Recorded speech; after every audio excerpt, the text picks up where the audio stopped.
بنت لو سمحتي، حابه بس اعرف بتعملي ايه في شنطتي معلش؟ طلع اكل عادي. طلع اكل عادي. فكنا حابين نعرف بس، حابه تقولي ايه لليوتيوب شانل؟ هاف ا نايس داي وبس. 5 hours left.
A few moments later.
we are daily robbing and plundering from those who have as good a right to freedom as we.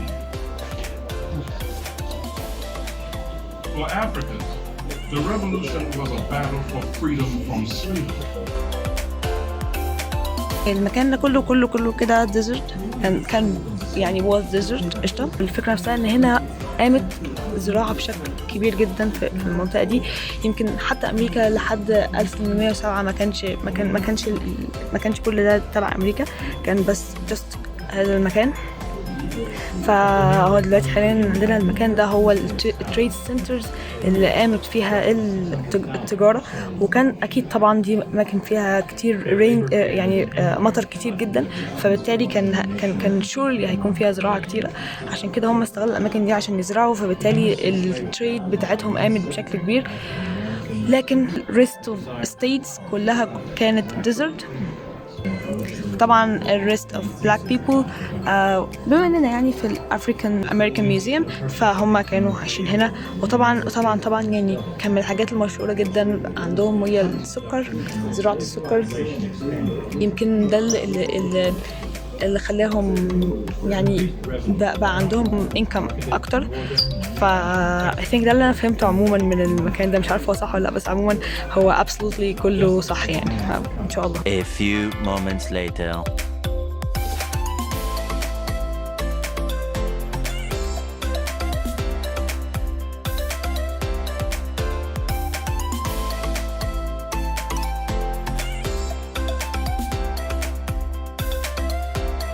The South fought to expand slavery without government interference.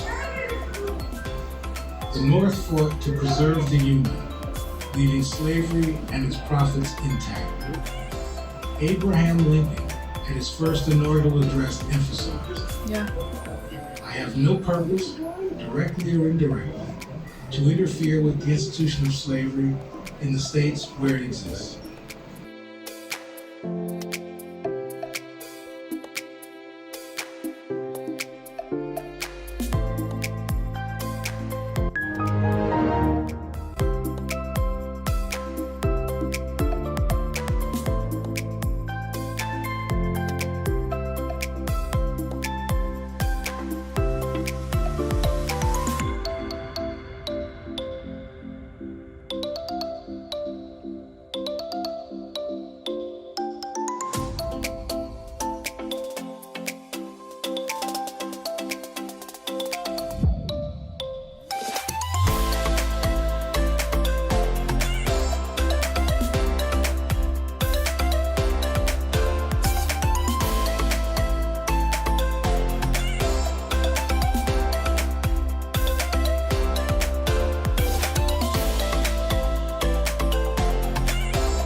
أنا